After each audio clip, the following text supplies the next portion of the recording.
Bueno, muy buenas tardes el día de hoy. Bueno, buenas noches ya son las 7:02 de la noche. Estamos conectados nuevamente acá en el ciclo de charlas de Mi Mapa.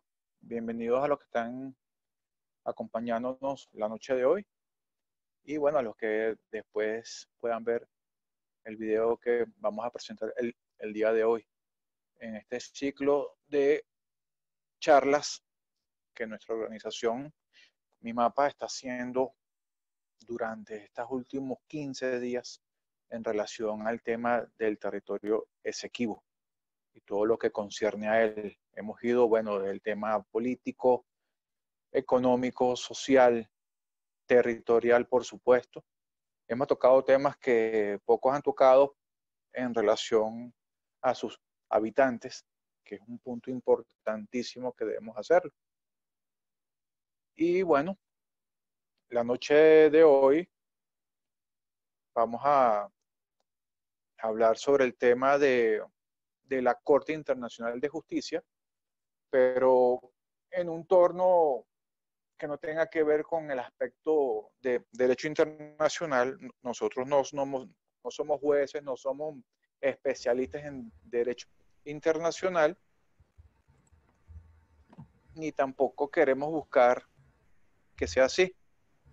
Damos la bienvenida al señor Carlos Mata, que es primera vez que se nos une. Antes estuvo acompañándonos muchísimo con el tema del Esequibo. Y bueno, ojalá que se reactive de nuevo.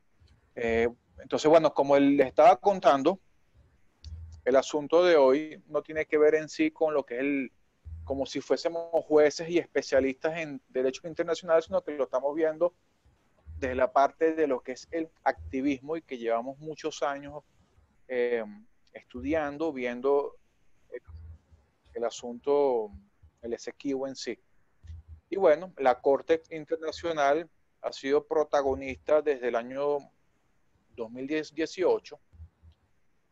Okay, todos sabemos que, bueno, primero fue aquel 4 de abril del 2018 cuando Guyana interpuso una demanda a Venezuela,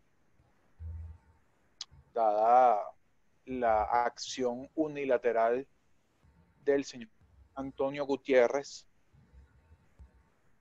al señor Antonio Guterres, perdón, a través de instrucciones que le dejó el señor Ban Ki-moon, y bueno, en que el caso tenía que llevarse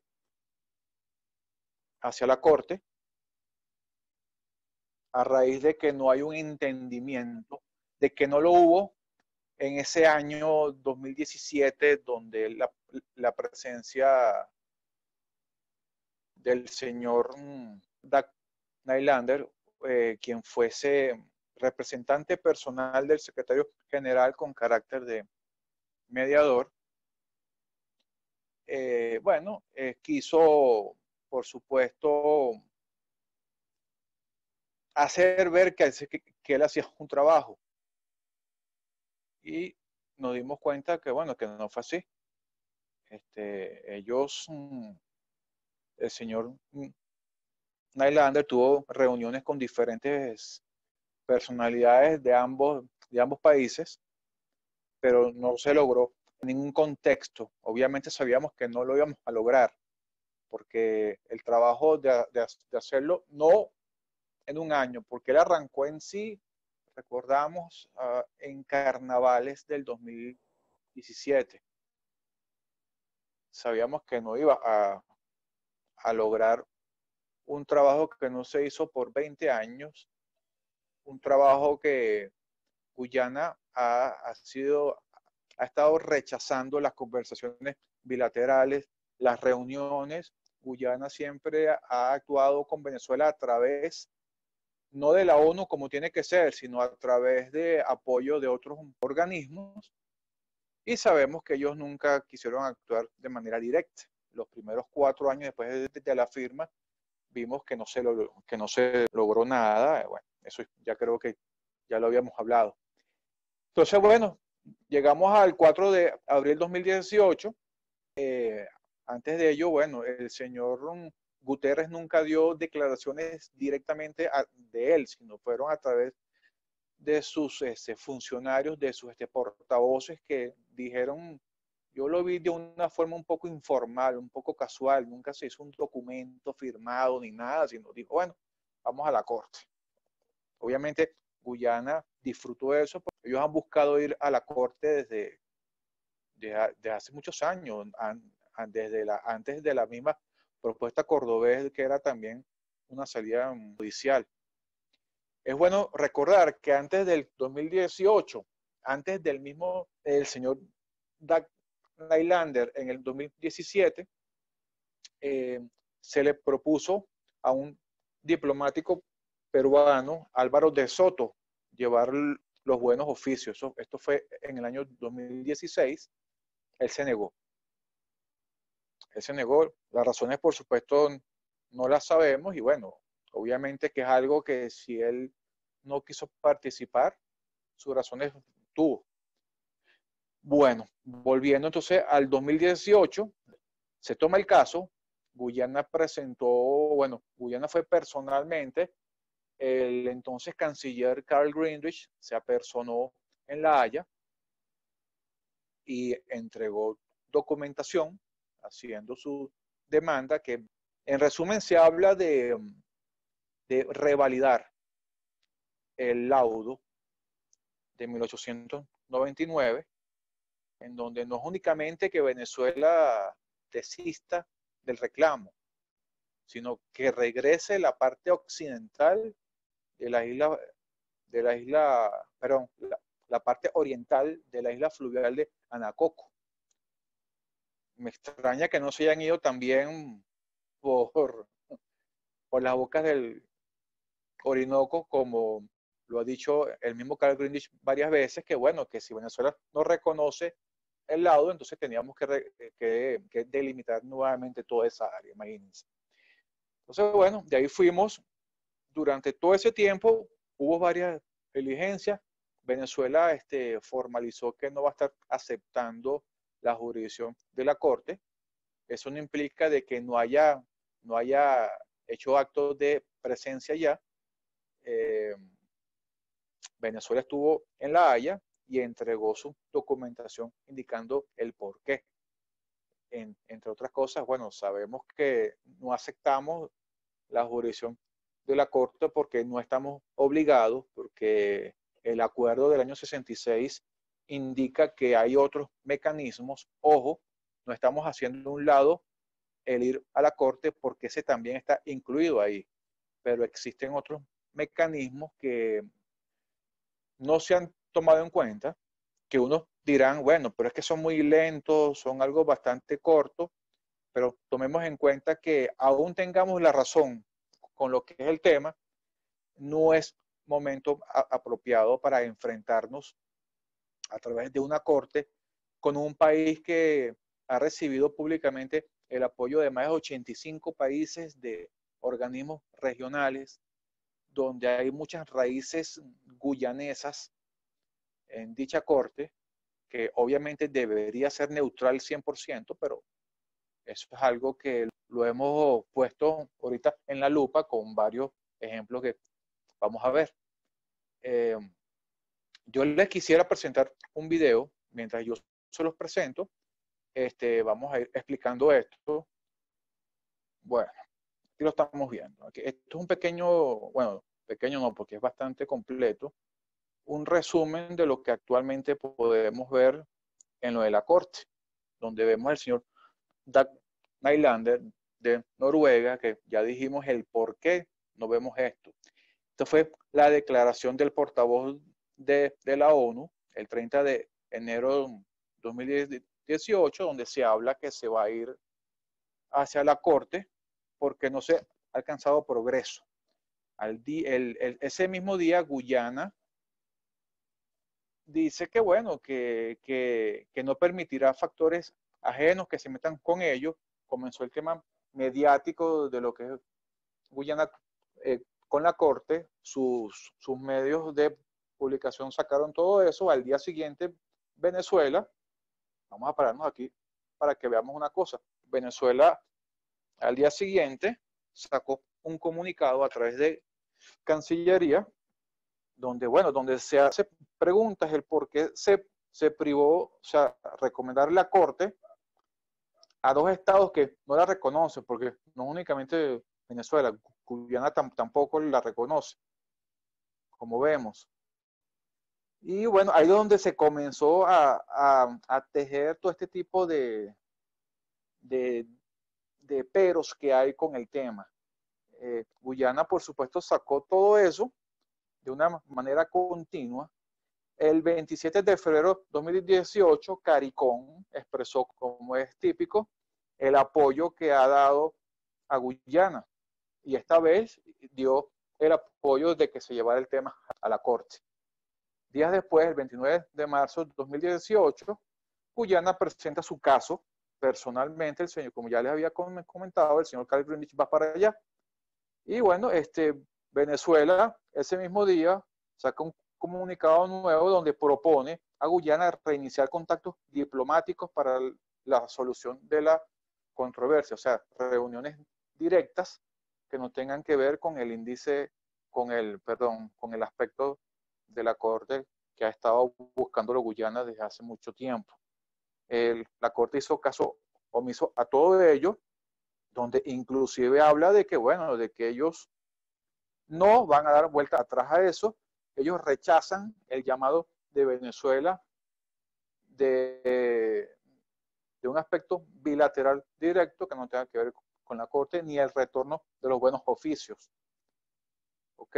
El 4 de abril del 2018, Guyana solicita nuevamente al Tribunal de la Corte que se confirme la validez legal y vinculante del laudo. O sea, que toda esa línea de facto que nosotros conocemos sea validada por la Corte. Me pregunto si es así, bueno, porque ellos siempre han dicho que el acuerdo de Ginebra no habla de delimitación de fronteras, sino de cómo se llevó a cabo el propio laudo. El día 5 de abril se reúne el señor Greenwich con el señor Guterres, y fíjense que aquí sale algo interesante. Ellos dicen que, bueno, que es un proceso largo, es un proceso difícil, es la primera vez que se refiere este asunto a la Corte, y ellos ahí, Guyana, frenó un poco, ¿ok? Pero el 21 de abril de 2018, la Commonwealth sacó un comunicado de apoyo donde dice que está muy bien el paso que hizo Guyana en remitir esto a través de la ONU hacia la Corte. El día 27 de abril de 2018, Guyana había recibido un bono de 18 millones de dólares a través de la transnacional petrolera Exxon. Y eso se hizo público, donde ellos dijeron que ese dinero se va a ajustar exclusivamente para el tema de la Corte. Ellos van a pagar la asesoría legal de la Corte.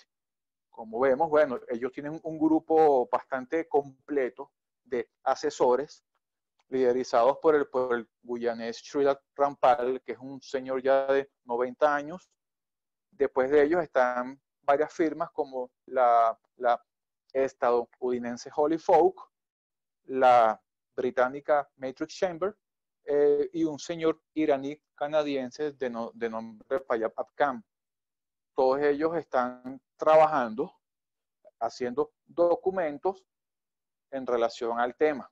Y ellos son los que están actualmente trabajando principalmente en todo ello. El 12 de mayo de 2018, el Parlamento guyanés aprobó el primer pago de los honorarios. Fueron casi 4 millones de dólares que se les pagó. Después, un mes después, el 5 de junio de 2018, Venezuela saca un comunicado en donde dice que Venezuela va a asistir allá para saber cuáles son los puntos en sí. El 6 de junio de 2018, el presidente de la Corte invitó a ambos países a una reunión del 18 de junio en La Haya. Entonces Venezuela responde que no va a participar en ningún procedimiento que pretende incoar Guyana por carecer de jurisdicción a través de la Corte. El 18 de junio de 2018, Guyana está viendo que, bueno, según el artículo 53, ellos dicen que la Corte puede actuar de manera sin la presencia nuestra, pero solamente nombran el numeral número 1 del artículo 53 y omiten, por supuesto, el número 2. Y vemos que, bueno, que la prensa mediática mantiene todo el tema. El 2 de julio de 2018, la Corte no emitirá fallo a favor de Guyana y esperando correspondiendo de ambos países sus alegaciones. ¿Ok? Pero eso fue informado a la prensa primero por Guyana que por la misma Corte. Como podemos ver del lado izquierdo, es de la prensa guyanesa un día antes y del lado derecho lo informa la Corte como es típico. Después de eso, tuvimos nuevamente una reunión del CARICOM donde se expresaron nuevamente a favor de Guyana y tocaron el tema de la Corte como única salida al reclamo territorial que vemos. El 23 de julio de 2018, Guyana indica que el tema de la Corte es clave para poder también delimitar sus aguas con Barbados y Trinidad. Este es el profesor de Derecho Internacional, Sean Murphy. Él es el principal asesor a través de Matrix Chamber, británico, quien ha estado con otros casos, conoce muy bien el tema marítimo y es uno de los principales asesores. Bueno, el 28 de septiembre, el secretario Gutiérrez indicó que tomó la decisión de llevar el tema a la Corte. Y el señor Greenwich en la Asamblea General de la ONU habla que se hizo justicia. El 1 de octubre, bueno, Greenwich dice que cuando la Corte resuelva, ya no podrá asustar a los inversionistas en el área, que eso es lo que buscan principalmente. En noviembre de 2018, Guyana presentó a la Corte su memoria de la jurisdicción al caso presentado. O sea que ya es segunda vez que entregan la parte de memoria del por qué ellos indican que se debe revalidar el laudo de 1899. Y se habla de que, bueno, por supuesto, omiten el numeral número 2, como ya lo hemos visto. Y el señor Greenwich en diciembre de 2018 indica, bueno, que no hay duda de que la jurisdicción para resolver la controversia va a ser a través de la Corte, como él dice, en donde él dice que confía en que prevalecerá el derecho internacional. En diciembre de 2018 dice que el asunto no ha estado progresando tan rápido como ellos esperaban, porque es un camino donde tienen que llegar hacia una conclusión en un tiempo razonable. O sea, él ahí aminoró un poco la mediática que ha estado manejando en que el tema iba a ser resuelto rápidamente. Aquí, bueno, estos son comerciales que hubo entre una guerra de la campaña política entre el partido de Granger Abnu contra el partido PPP, que tocaban el tema del dinero dado por Exxon. Aquí ellos dicen que reiteran su invitación a Venezuela a irse para la Corte. El 17 de abril de 2019, Venezuela responde nuevamente que no acepta jurisdicción de la Corte y ratifica su decisión de no comparecer ante la misma. Y ellos dicen también que están dispuestos a facilitar a la Corte los fundamentos del por qué Venezuela no asiste a ella. Para Guyana, esto fue como una forma de decir que sí vamos a hacer presencia y estamos viendo eso. Y como vemos, Guyana, por supuesto, omite el numeral 2 del artículo 53. El 18 de abril de 2019, Guyana responde que lamenta que Venezuela no quiera ir a la Corte, que no haya optado por participar, pero que como el propio tribunal ha dejado claro, la puerta sigue abierta para que Venezuela se sume al procedimiento que continuará con una sentencia definitiva y legalmente vinculante con conformidad con las normas. ya sea que Venezuela participe o no. Ese día, el 19 de abril de 2019, bueno, Guyana mantiene su mediática en que confía que la Corte va a hacer presencia, va a tomar el caso y que no importaría si Venezuela está o no. Y bueno, aquí vemos que CARICOM el día 6 de julio de 2019 nuevamente reafirmó su apoyo y esta vez estuvo presente el propio secretario general de la ONU, Antonio Guterres, en dicha reunión. El 9 de julio de 2019, la Asamblea Nacional de Venezuela rechazó el pronunciamiento de CARICOM e insta a Guyana a frenar su acción unilateral.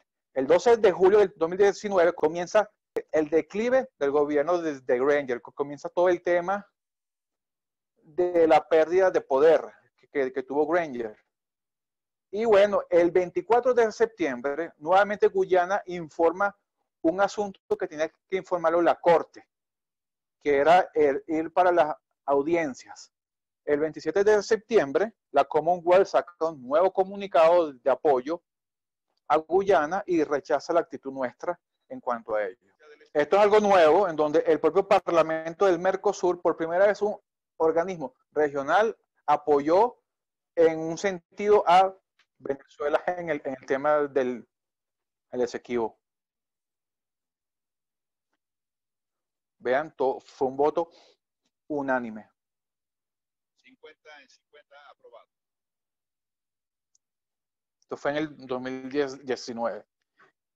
Bueno, después de eso, en octubre, el señor Greenpeace mantuvo su mediática de que, bueno, de que él no le importa que Venezuela no quiera participar.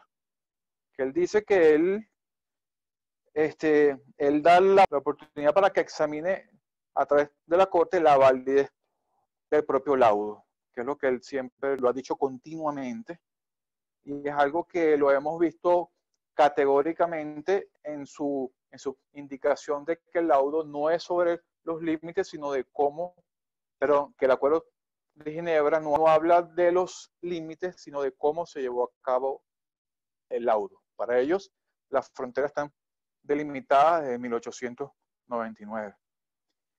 El señor Greenwich aquí ese día nos nombró como organización, bueno, que nos llamó terroristas y todo. El 29 de octubre habló el secretario de la Corte.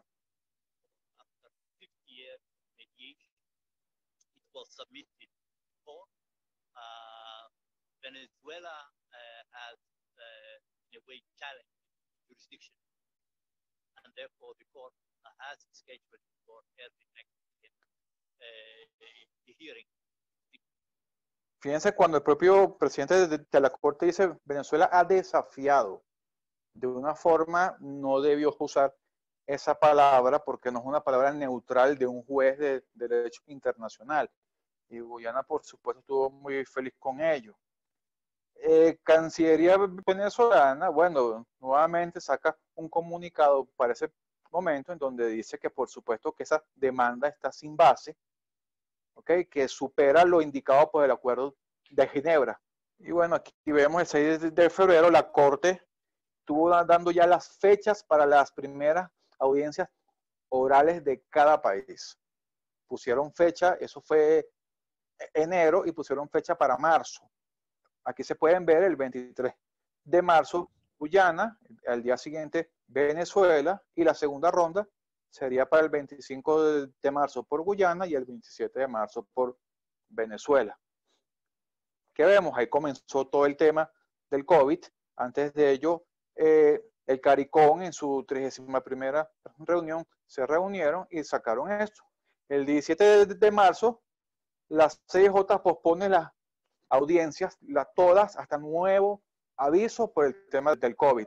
El 7 de abril, la CIJ extiende el periodo en donde no se realizará ningún tipo de reuniones hasta el día 31 de mayo. El día 10 de abril, el señor Carl Greenwich, siendo director de fronteras, fue despedido por el ciudadano presidente Granger de sus actividades. Inclusive se sabe que Carl Greenwich no está ahorita dentro de Guyana, y ya él no tiene presencia. Y esto nos deja como que ese vacío de quién ahora se va a encargar. No, suponemos que va a ser a través directamente de los propios asesores quienes están allá, con quienes no sabemos en sí dónde están ellos metidos. Pues entonces algo que se ha mantenido en total silencio. No se sabe si la propia Karen Cumming va a tomar ello en sí. Aquí vemos el 23 de abril, la CIJ indica que va a trabajar virtualmente. ¿Ok? Y vamos a ver algo que pasó un día antes de eso. El 29 de mayo dice que va a tratar el caso de Esequibo virtualmente, o sea, bajo videoconferencia el día 30 de junio. Es el único caso que se va a manejar a través de videoconferencia. Y ahí es donde vemos que comienza la presión que mantiene la ONU hacia la Corte. ¿Por qué? Hay dos casos ahorita. Este es un caso de Guatemala-Belice que fue pospuesto por 6 meses por el tema del COVID.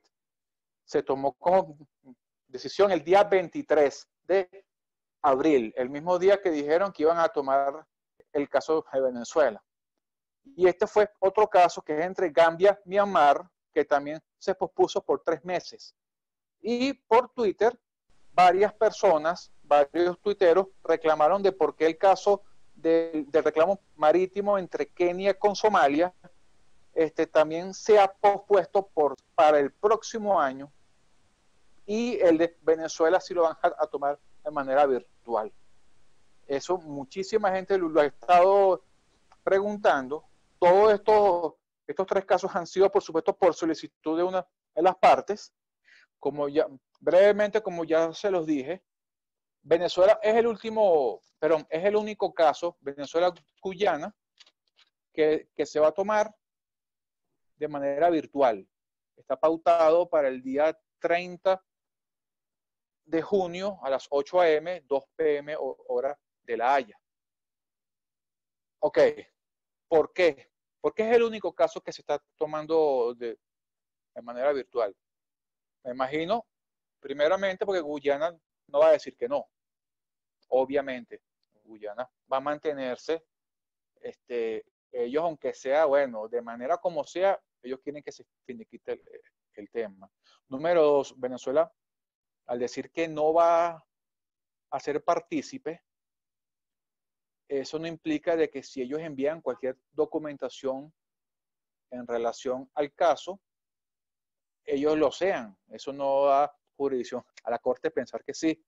Venezuela no ha solicitado ninguna prórroga de demora, porque ellos dicen, bueno, si no vamos a participar, ¿para qué? Yo considero que debería participar, no únicamente por el tema del COVID, sino que es una forma de dar más tiempo a, digamos, reafirmar los argumentos del por qué no estamos participando, a buscar un mayor entendimiento interno, a buscar más solidificación del asunto a puerta cerrada y, por supuesto, minorizar los deseos y una posible resolución por parte de la Corte que favorece a Guyana. Lo que sí vemos que, fíjense, con el caso que se lo tengo por acá, que lo estuve hoy buscando un poco, el caso de Somalia y Kenia viene por una delimitación marítima, pero Kenia, a través de su presidente, el señor Uhuru Kenyatta, ha estado frenando mucho el tema. ¿Por qué?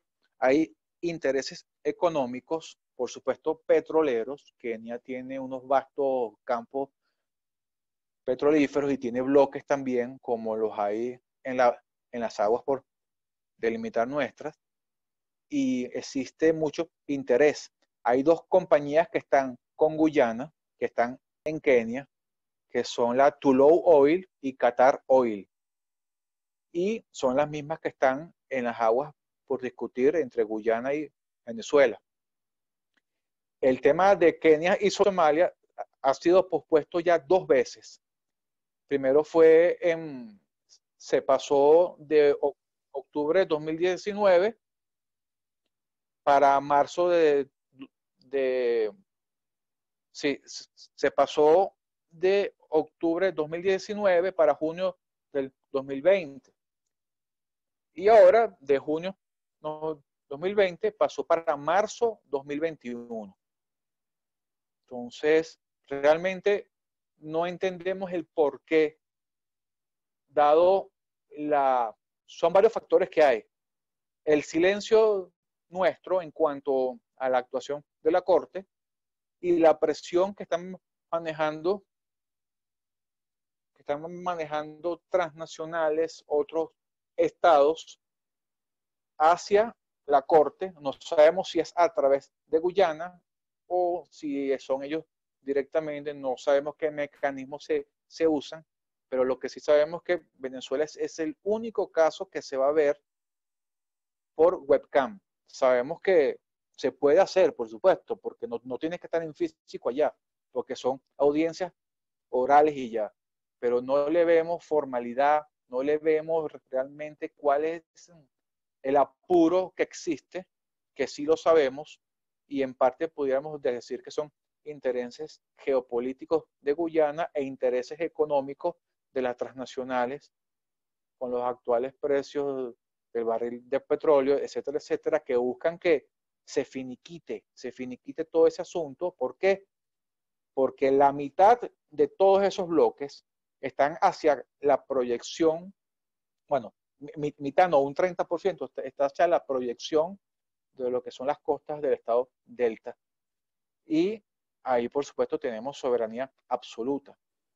Pero existe también el Guyana dio concesiones en esa área, en toda esa área, y existe el proyecto en el bloque Stabroek del campo Lisa 2, en donde se estima la explotación de 47 pozos. Y no hay hasta actualmente no hay ningún mapa que diga dónde están la proyección de esos 47 pozos. A nuestro parecer, y pudiera ser muy probable, más no vayan a estar creyendo que es algo que ya sabemos, sino que estimamos de que muchos de esos pozos se encuentren en las aguas hacia el oeste de ese bloque, que indicaría donde hubo la presencia de los dos buques que fueron expulsados por nuestra armada. Y posiblemente, si la Corte asume el tema y da un fallo a favor de Guyana, bueno, eso sería un boom, que en menos de 6 meses estuviesen allá varios pozos, barcos de exploración, barcos logística, barcos de perforación, los buques de producción flotante, o sea, eso sería un boom ahí. Entonces, es algo que vemos y lo estamos comparando con el tema de Kenia y Somalia, porque es un tema similar de limitación marítima. Kenia tiene mayor presencia en cuanto a el tema económico político que Somalia, y Kenia está produciendo mayor petróleo, tiene formalizado su industria petrolera y tiene mucho interés que el asunto se frene, porque al parecer Somalia tiene digamos que mayor pruebas de la propiedad suya en todas esas aguas. Y por eso es que se ha frenado mucho todo eso. Y es lo que vemos entonces continuamente acá. Ya les hablé, bueno, de lo que es la parte cronológica de todo eso. Fíjense que también está el caso con lo que es Gambia, Myanmar, que fue proyectado para las audiencias del 23 de julio 2020 y fueron aplazadas para el 23 de octubre. Fíjense que ellos fueron solamente 3 meses de, digamos, que se pospuso 3 meses únicamente. Caso contrario fue Guatemala-Belice, que se pospuso por 6 meses. Y, como ya les dije, Kenia-Somalia se pospuso hasta el próximo año. Entonces no entiendo el por qué la diferencia entre los tres casos y la diferencia que hay con nosotros, donde vemos que el nuestro no hay ningún tipo de aplazo, se va a mantener el día 30 de junio. Obviamente Venezuela no hará presencia. Sabemos que se va a transmitir eso por videocámara y lo podemos ver públicamente. Vamos a estar pendientes de ello. No sabemos quién asistirá por Guyana, nos suponemos que será cualquier asesor de los que ya les dije. Pero en sí, bueno, lo único que hay que estar tomando en cuenta es que para ese día, no como se ha dicho por varias redes, ese día no es ningún veredicto, es un simple recibimiento, argumentos, porque Guyana dice que sí, porque Venezuela dice que no, en donde la Corte indicará si toma el asunto o no. No es ningún veredicto final como ya hemos por ahí leído. Venezuela tiene que, por supuesto, aferrarse a muchas cosas, entre ellos que, bueno, Guyana omite completamente el numeral número 2 del artículo 53 de la Corte, el cual dice que, bueno, que antes de dictar su decisión, la Corte deberá asegurarse no solo que posee competencia conforme a los artículos 36 y 37 de la misma Corte, sino que también la demanda está bien fundada en cuanto a los hechos y derechos. Entonces, si nos vamos, que los hechos son la revalidación de un laudo totalmente irrito, sin nuestra presencia, donde fuimos coaccionados, donde fuimos amenazados con buques de guerra, donde hubo una delimitación forzada, que Venezuela estaba, bueno, totalmente metida en asuntos internos, en caudillismo, en enfermedades. Bueno, lastimosamente estuvimos muy mal para ese momento.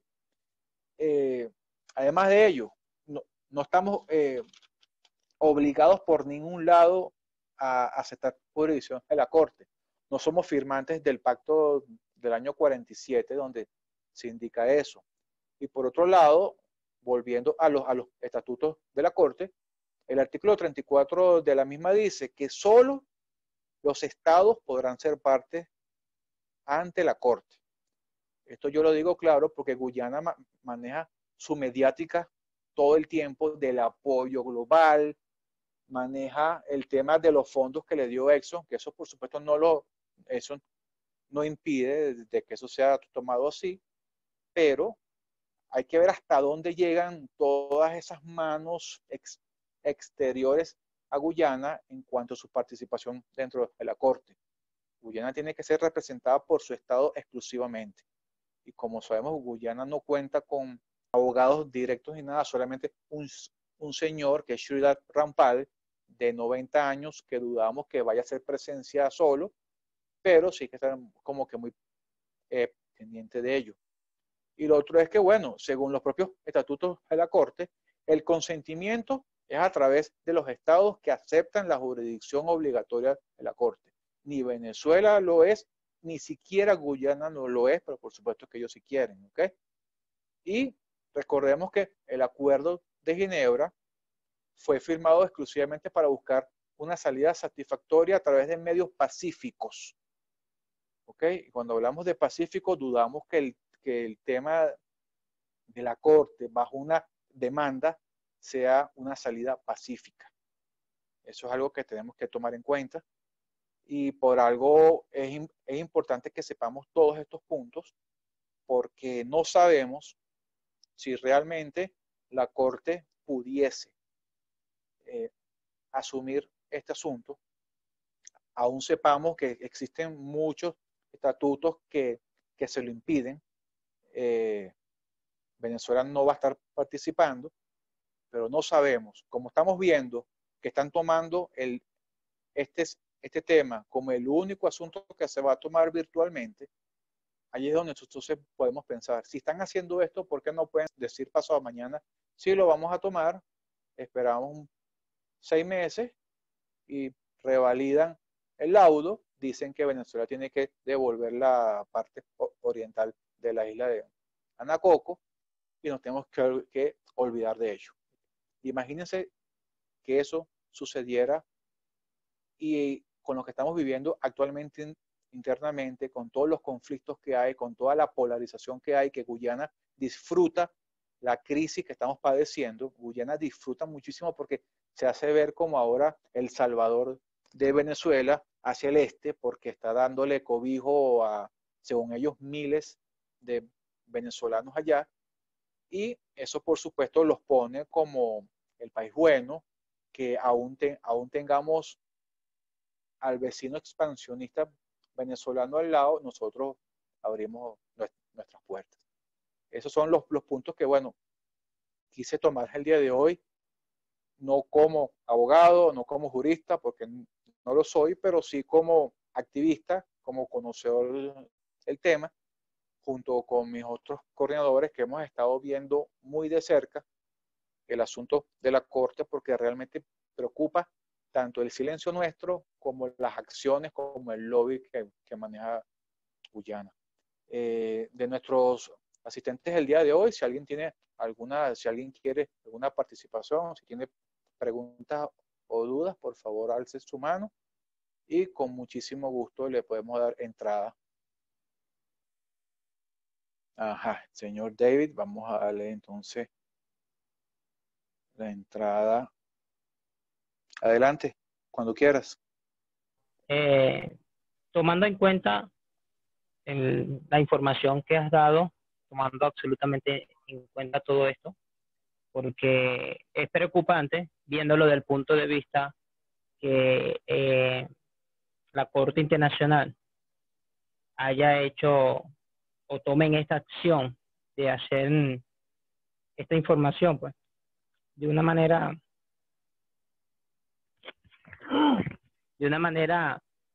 por videollamada. Claro, da a entender muchas cosas y el interés tanto por lo que está del petróleo y algunas concesiones que Guyana ha dado, pues, que sabemos que ha repartido la torta para reforzarse y para conseguir apoyo internacional. Eso lo sabemos. Ahora, mi pregunta es la siguiente. Con vista, tomándolo de un punto de vista de que qué tanto el interés que tiene la Corte Internacional de Justicia con relación al tema territorial de Venezuela y Guyana, qué papel en este momento debe de cumplir, en este caso, la Asamblea Nacional, porque sabemos que es la que se ha manifestado de que no está de acuerdo que la Corte Internacional tome esas acciones, que no le corresponde sino a la ONU. ¿Qué autoridad o cuáles son las autoridades que deben de en este momento salir o pasar un comunicado si es necesario, viéndolo desde ese punto de vista, porque ¿cuál es el interés con relación al tema del Esequibo? ¿Cuál es el lente? Y si es necesario que salga en este momento a pronunciarse. Es la pregunta que tengo. Gracias, David. Bueno, número uno, la Corte sí puede tomar el caso, o sea, no es que, ¿cuál es el interés de la Corte? Lo hay porque ellos son un órgano judicial de la ONU y si ambas partes se ponen de acuerdo a través de la ONU, la Corte puede tomar el caso, estudiarlo y dar su propio punto de vista y después su veredicto, como ha pasado ya muchísimas veces con otros casos. Lo que sucede es que Venezuela está diciendo que no. Fíjate que en Venezuela este es el único tema que ha traído una unión dispareja. Cuando yo digo eso es que todos los entes, todos los poderes públicos han estado de acuerdo en que Venezuela no tiene que ir para la Corte. Muchos de ellos dirán, no sabemos por qué, pero vamos a decirlo. Y eso ha hecho de que internamente se diga que no vamos a la Corte, pero hacia la Corte se mandó un documento y como vemos no se ha hecho un seguimiento porque ahorita vamos a ir para el 30 de junio, que ojalá me equivoque y pasó a mañana salga por la prensa. La 6J pospuso por el tema del COVID el caso Venezuela-Guyana y pasará para X fecha. Debería ser así. la Asamblea ha hecho sesiones, ha hecho comunicados, se ha hecho entrega a través de la comisión mixta del Esequibo, comunicados hacia la ONU, pero recordemos que la ONU solamente se maneja directamente con las cancillerías de cada país. Y la ONU reconoce la actuación de la actual Cancillería, lo cual es algo que, como es un asunto de Estado, nosotros tenemos que ponernos a un lado y simplemente exigir que sea quien sea realice las debidas actuaciones. Y como vemos actualmente, estamos viendo muy mal que no se hable y que no se mencione lo que estamos viendo actualmente. Estamos exigiendo que todos los poderes se reúnan con conocedores, expertos, con las academias, con las organizaciones, quienes hacemos un trabajo sin esperar nada a cambio, solamente lo único que esperamos a cambio es la reivindicación del territorio. Y a través de la Corte no lo podemos permitir. Hay otros mecanismos que la ONU da para una salida satisfactoria y práctica, como fue firmado en el año 66. Y Guyana quiere revalidar un laudo que fue forzado, un laudo que comenzó con la trampa en 1850, cuando los británicos entraron a todo el territorio, habiendo firmado un pacto de no ingresar a toda esa zona. Ellos, como buenos colonizadores que son, nos vieron como unos indígenas que no íbamos a hacer nada, vamos a decirlo claramente, y ellos hoy día quieren revalidar todo esto. Venezuela no es un país pobre, en Venezuela no hay personas discapacitadas, en Venezuela hay personas que podemos exigir y podemos hacer el trabajo como tiene que ser, y esperamos que los responsables entiendan que tienen a sus espaldas el futuro de un país que supere el 1.000.000 de kilómetros cuadrados. ¿Okay? Tenemos al señor Eddie Navas también que me está escribiendo. Perfecto. Eddie Navas es nuestro coordinador en la ciudad de Nueva York. Vamos a darle entrada. Eddie, cuando Jorge, quieras. saludos, ¿me escuchas? Perfectamente. ¿Cómo estás? Bueno, bien, muy bien, buenas noches a todos. Jorge, quería hablar acerca de este tema que estamos hablando. Cómo Venezuela, teniendo todos los soportes históricos sobre el tema, cómo prácticamente los ingleses entraron, por decírtelo así en términos muy coloquiales, hechos los locos. No, sorry, nos vamos para atrás, nos vamos a salir, no hay problema. 100 y tantos años después, mira dónde estamos. Te soy honesto, es preocupante este tema porque basado en el análisis que estoy tratando de juntar, básicamente Guyana está a un paso de lograr por segunda vez, primero fueron los británicos con el laudo, del cual ya sabemos cuál fue el resultado, y diríamos en este segundo round que están tratando ellos de llevar a la mesa, ellos están, en mi opinión, muy cerca de poder lograr el objetivo que ellos quieren. Ahora, por supuesto, como venezolano, es algo que a mí me preocupa. Tenemos que entender que el hablar en español o el pensar en español y pensar en inglés no es lo mismo. En inglés, situaciones como esta, donde Venezuela con todos los soportes históricos y todo lo que ya sabemos del tema, que ya lo hemos hablado bastante, Venezuela no está tomando una actitud temerosa o una actitud, ¿cómo podría ser la palabra? Precavida. No tanto precavida, es como que no le está tomando importancia a un tema de tanta importancia. Estamos hablando de un territorio que es prácticamente 3 veces el tamaño de República Dominicana, para ponértelo de esta manera, para ponerlo en perspectiva. Y primero los ingleses y ahora los guyaneses, que no nos superan en población, no nos superan en el tema educativo. Hemos tenido cualquier cantidad de personas que saben sobre la materia. Con muchos menos argumentos, los británicos se hicieron del territorio en discusión y con mucho menos capacidades, los guyaneses están manteniendo el territorio y literalmente están haciendo lo que quieren. Dan concesiones, obtienen recursos, ellos están trabajando día a día a paso de hormiga por más de 100 años en lograr su objetivo. El tema de la corte, para serte honesto, corrupción existe a nivel global, a cualquier lugar donde vayamos en este momento en el planeta, desde el polo norte al polo sur. Existen maneras creativas de poder lograr objetivos. Y eso es lo más preocupante.